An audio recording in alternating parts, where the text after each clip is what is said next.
Hi friends, అందరు ఎలా ఉన్నారు? బాగున్నారా? నేనైతే బాగున్నానండి. మీరు కూడా అందరు బాగుండాలని అయితే కోరుకుంటున్నాను. ఈరోజు అయితే వ్లాగ్ వచ్చేసి ఇది ఇంకా అమావాస్య తెల్లారండి, మండే రోజు వ్లాగ్ అండి. ఇంకా మండే రోజు మార్నింగ్ అయితే నేనైతే తులసమ్మ దగ్గరనైతే ఈరోజు అయితే క్లీనింగ్ అయితే చేస్తున్నా అండి.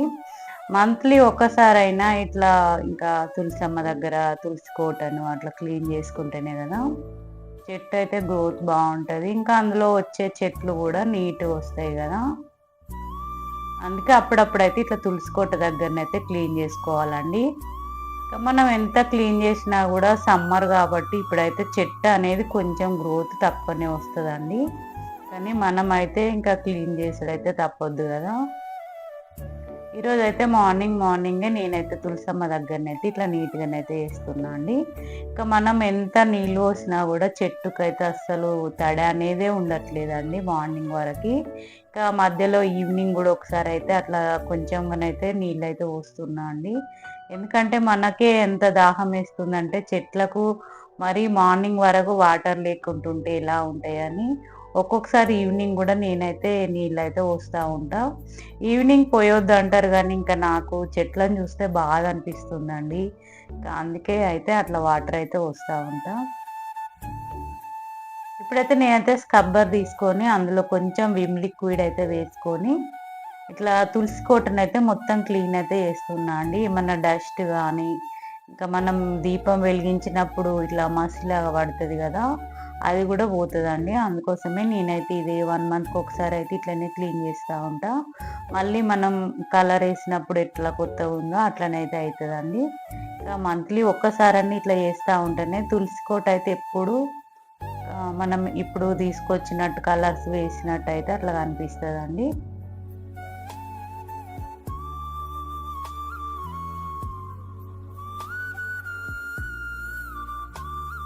ఇట్లా ఒక 5 మినిట్స్ మనకు టైం సేవ్ అయింది అనుకుంటేనైతే తులసమ్మ దగ్గరనైతే ఇట్లా మనం చేసుకుంటే కూడా ఇంటి ముందు ఇట్లా తులసమ్మ నిండుకుంటేనే మన ఇంట్లోనే మంచిగా అనిపిస్తుంది కదా అండి. అందుకే ఇంటి ముందు తులసమ్మని అయితే నీట్గా ఉంచుకునేలాగా చూసుకోవాలి ఎప్పుడైనా సరే. నేనైతే తులసి కోటనైతే చాలా ఇష్టంగానైతే చూసుకుంటా అండి. ఎందుకంటే ఎంత చిన్న అసలు ఎవరైనా తగిలినా కూడా అట్లా తులసమ్మకు తగలొద్దు అని అయితే నేనైతే డైరెక్టే చెప్పేస్తా. ఇంకా అంత ఇష్టం అండి తులసమ్మ అయితే ఇంటి ముందు ఇట్లా ఉండడం.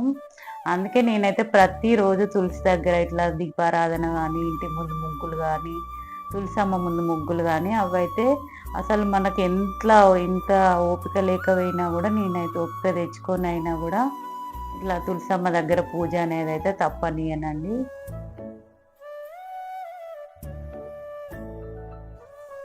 అప్పుడప్పుడు మనం ఇట్లా చేస్తూనే ఉంటాయి కదా, చెట్టుకు కూడా గ్రోత్ అనేది వస్తూ ఉంటుంది. కొద్దిగా వర్షం పడినాక వెంటనే చెట్టు అయితే మంచిగా వస్తుందండి. కానీ ఇందులో ఇప్పుడు చిన్న మొక్కలు కూడా వస్తున్నాయి. మళ్ళీ మనం గింజలు వేస్తాం కదా అప్పుడప్పుడు, అవి కూడా మొక్కలు కూడా వస్తున్నాయండి. అందుకే నేను వేరొక చెట్టు అయితే ఇప్పుడు ఏం పెట్టట్లేదు. పెట్టినా సరే ఇప్పుడు సమ్మర్ కాబట్టి ఏ చెట్లైనా అట్లే అవుతూ ఉంటాయని నేను ఇప్పుడు ఏం చెట్లు అయితే తీసుకురావట్లేదండి. తులసమ్మ మొత్తం కడిగేసిన పక్కన ఉసిరి చెట్టు కూడా ఉందండి. ఉసిరి చెట్టు అయితే మంచి గ్రోత్ అయితే వస్తుందండి. ఇప్పుడిప్పుడే కొమ్మలు వస్తున్నాయి. బాగా కొంచెం నిండుగానే వస్తుంది తులసమ్మ అయితే, ఉసిరి చెట్టు కూడా. ఇప్పుడైతే మొత్తం వాటర్ అంతా తీసేసి నేనైతే ముగ్గు కూడా మార్నింగ్ వేయలేదండి. అందుకే తులసమ్మని క్లీన్ చేద్దామని ఇంకా అమావాస్య తర్వాతనైతే ఇట్లా తులసమ్మ దగ్గర కానీ, ఈశాన్యంలో కానీ దేవుడు పటాలు, దేవుడి ఫొటోస్, విగ్రహాలు అన్ని క్లీనింగ్ అయితే చేస్తూ ఉంటానండి. ఇంకా నిన్ననే అమావాస్య అయింది కాబట్టి ఈరోజు అంతా క్లీనింగ్ అనేది పెట్టుకుంటానండి. ఎప్పుడైనా అంతేనండి. అమావాస్య క్లీన్ చేస్తే మళ్ళీ అమావాస్యకే చేస్తా. ఇక మధ్యలో ఏమన్నా పండగలు ఉంటేనైతే అప్పుడు ఫొటోస్ అయితే క్లీన్ చేస్తానండి. ఇంకా అమావాస్యకి అయితే కంపల్సరిగా క్లీనింగ్ అనేది అయితే చేస్తూ ఉంటా. ఇప్పుడైతే తులసమ్మ ముందైతే ఇట్లా నిండుగానైతే ముగ్గులు అయితే వేసుకుంటూ ఉంటానండి. తులసమ్మకు వాటర్ పోసేటప్పుడు కూడా మనం తులసి ఇంకా వాటర్ పోసే చెంబులో కొంచెంగానైతే పసుపు వేసుకొని తులసమ్మకైతే వాటర్ అనేదట పోయాలి. చాలామంది నాకు చెప్పిరండి. ఇంకా నేనైతే అదే ఫాలో అయితే అలానే వాటర్ అయితే పోస్తూ ఉంటానండి. ఇంకా మనం ఎప్పుడైనా సరే రాగి చెంబుతోటే వాటర్ అయితే తీసుకొని తులసమ్మకైతే పోయాలి. అందులోనే కొంచెంగా పసుపు వేసి అప్పుడైతే ఇంకా తులసమ్మకు వాటర్ పోయాలండి. ఇది ఇంకా టిప్ అనుకోండి. ఎవరైనా చెప్పింది ఫాలో అయితే చాలా మంచిదే కదండీ. ఇంకా పండితులు చెప్పిర్రు అంటే కంపల్సరీగా ఫాలో అయితేనే ఉంటాం కదా మనం. తులసమ్మ ముందు ముగ్గు వేసి తర్వాత దీపారాధన చేసి ఇంకా అమ్మవారిని ఇట్లా నిండుగానైతే అలంకరణ అయితే వేస్తున్నా అండి. ఒక్క పువ్వు పెట్టినా మనం పూలైతే ఎంతో నిండుగా పెట్టినట్టయితే ఉంటుందండి. ఇంకా మనస్ఫూర్తిగా మనం ఒక్క నమస్కారం చేసుకున్న అమ్మవారికి అయితే చాలా ఇష్టం. ఇంకా తులసమ్మ ముందు కాకుండా ఇట్లా చెట్టు చుట్టూ తులసి కోట చుట్టూ కూడా తిరగడానికి వీలున్న వాళ్ళైతే తులసమ్మ చుట్టూ అయితే 3 చుట్లు తిరిగితే చాలా మంచిది. కానీ ఇట్లా అందుబాటులో వీలుగా లేకుంటేనైతే ఇంకా మన చుట్టూ మనమే 3 ప్రదక్షిణలు అయితే వేసుకోవాలండి. ఇంకా మనం తులసి కోట చుట్టూ తిరిగినట్టయితే పుణ్యం అయితే వస్తుందండి. ప్రతిరోజు తులసమ్మ చుట్టూ ఇట్లా తిరిగిన తర్వాత సూర్య నమస్కారం చేసుకుంటే చాలా మంచిదండి. తులసమ్మ అనేది ఇంకా మనం తూర్పు వైపు చూసి పూజ చేసుకుంటేనే చాలా మంచిది. ఎక్కువ శాతం అయితే తూర్పు వైపు ఉండేలాగానే పెట్టుకుంటారండి తులసి కోటనైతే. ఇంకా తులసమ్మనైతే ఈ విధంగానైతే అలంకరణ చేసుకున్నా అండి. పక్కనే అయితే ఉసిరి చెట్టు ఉంటుంది. ఇంకా తులసమ్మ అయితే ఇప్పుడిప్పుడే గ్రోత్ వస్తుంది కదా. ఇప్పుడు చూడండి తులసి కోట అయితే ఒక మంచి కలర్ఫుల్గానైతే వచ్చిందండి. ఈరోజు అయితే ఈశాన్యంలో కూడా క్లీన్ చేస్తా కదా. ఇప్పుడైతే ఈశాన్య కలశం కూడా మార్చుకుంటానండి. సోమవారం కానీ గురువారం కానీ ఈశాన్య కలశం అయితే మారుస్తూ ఉంటా. ఇక్కడనైతే నీట్గా చేసి మళ్ళీ ముగ్గులు అయితే వేసుకొని ఇంకా కలశంనైతే నీట్గానైతే వేసుకొని మళ్ళీ పెడతా ఉంటాం కదా. కానీ ఇంకా అమావాస్య తెల్లారి కూడా మండేనే వచ్చింది కదా, అందుకే ఈరోజు అయితే క్లీనింగ్ అనేది చేస్తూ ఉన్నా. అమావాస్య తెల్లారైతే ఏ వారం వచ్చినా కూడా నేను క్లీనింగ్ అనేది అయితే చేస్తా. ఇంకా మంగళ శుక్రవారాలు కాకుండా ఏ వారం అయినా చేస్తూ ఉంటానండి. ఇంకా అదైతే తీసేసి మొత్తం నీట్గానైతే కడిగిందండి. నేనైతే ఒకటి టైల్స్ అయితే వేసిన ఇక్కడ నీట్గా పెట్టుకోవడానికి. మనం ఏమన్నా ఊడ్చేటప్పుడు దుమ్ము కూడా వారకుండా ఉంటుంది కదా అని ఒక టైల్ పైననైతే నేను ఈశాన్య కలశం అయితే ఏర్పాటు చేసుకున్నా. ఇది ఇంకా ఆనవాయితీ ఉండాలని ఏం లేదండి, ఎవరైనా వేసుకోవచ్చు.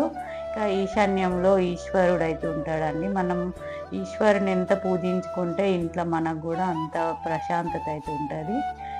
అందుకే ఈశాన్య కలశం అనేది ఆనవాయితీ ఉండాలని ఏం లేదండి, ఎవరైనా పెట్టుకోవచ్చు. ఎందుకంటే గృహప్రవేశం రోజే ఈశాన్యంలో ఉండే మనకు పూజలు అనేది అయితే స్టార్ట్ అవుతాయండి. ఇంకా అది ఆనవాయితీ ఉండాలని ఏముండదు. అందుకే ఏర్పాటు చేసుకునే వాళ్ళైతే చాలా మంచిదండి. ఈశాన్యం కలశం అయితే సోమవారం కానీ గురువారం కానీ ఇంకా మంచి తిథి చూసుకొని అయితే ఏర్పాటు చేసుకోవచ్చు. అక్షయ తృతీయ రోజు కూడా ఏర్పాటు చేసుకుంటే కూడా చాలా మంచిదండి. ఇంకా ఇప్పటి వరకు పెట్టుకొని వాళ్ళైతే ఇట్లా అక్షయ తృతీయ రోజు అయితే మార్నింగ్ పెట్టుకుంటే ఇంకా మంచిదండి. ఏ పనులు చేసుకున్నా కూడా అక్షయ తృతీయ రోజు అక్షయంగా ఉంటాయని అంటారు కదా, అందుకోసమే ఇట్లాంటి కొత్తవి ఏమన్నా కలశాలు ఏర్పాటు చేసుకునే వాళ్ళు ఆ రోజు చేసుకుంటేనైతే చాలా మంచిది.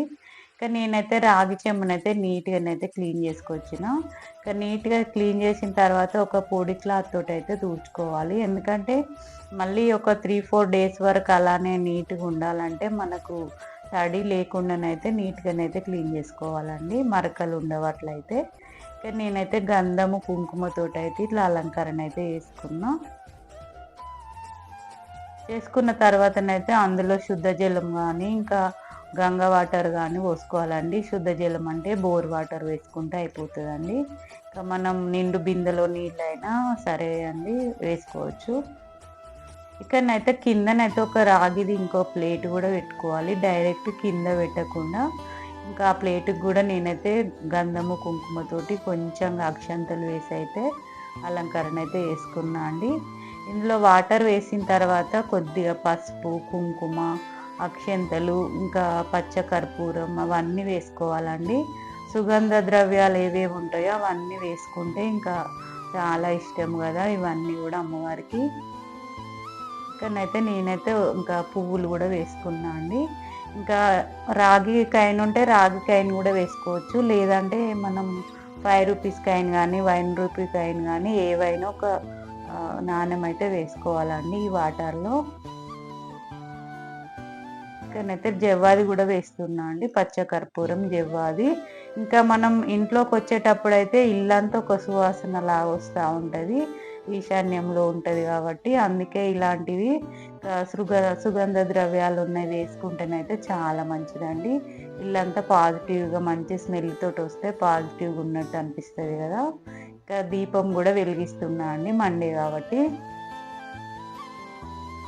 ఈశాన్యంలో దీపం వెలిగిస్తేనైతే ఈశ్వరునికి దీపం వెలిగించినట్టయితే ఇంకా పుణ్యం అయితే వస్తుంది.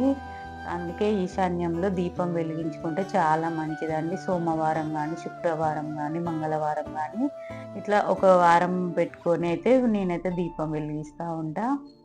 ఇంకా మనం కలశం మార్చుకున్న రోజు వెలిగించుకుంటే కూడా చాలా మంచిదండి. కానీ నేను దీపం వెలిగించిన తర్వాత అగరబత్తి ధూపం కూడా వేసిందండి. ఇంకా మనం ఎప్పుడైనా దీపం వెలిగించిన తర్వాత దీపానికైతే కుంకుమతోటైతే అలంకరణ అయితే వేసుకోవాలి. అప్పుడే మనం దీపం వెలిగించినందుకు ఫలితం అయితే ఉంటుంది. ఇంకా దీపానికి కొన్ని అక్షంతలు వేసి ఇంకా కలశం ముందు కూడా కొన్ని అక్షంతలు వేసుకొని అయితే నమస్కారం అయితే వేసుకున్నా అండి.